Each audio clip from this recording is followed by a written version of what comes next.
કાઢી લીધી છે. જો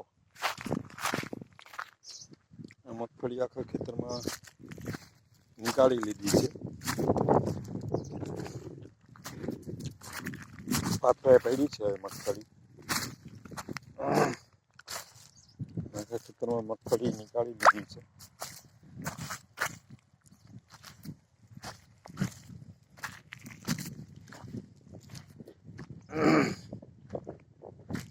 હવે કિસ્મતમાં હોય ને એ થાય. આપણે તો વાવી દીધું, વાવણી કરીને પછી મહેનત કરી લીધી.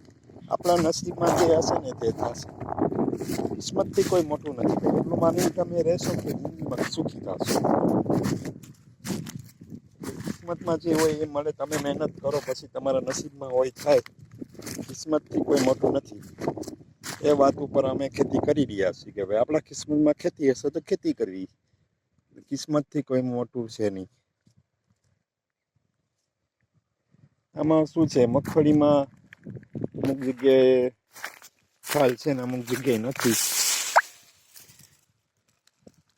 એટલે મગફળીનું ખેડૂતનું કહેવું છે ભાઈ જુગાર જેવું છે. જો બાજી આવી જાય તો લખપતિ બનાવી દઈએ, અને જો કાંઈ ન થાય તો આમાં ખર્ચામાંથી ડૂબે. ખેતીની બાજુ જુગાર જેવી છે. ઘરમાં આવે ત્યારે કહેવાનું કે ભાઈ આપણી મગફળી આવી ગઈ, ખિસ્સામાં પૈસા આવ્યા, એટલે સમજી લેવાનું કે આપણા કિસ્મતમાં છે તે આવ્યું. આપણા કિસ્મતમાં નથી તે નહીં આવે.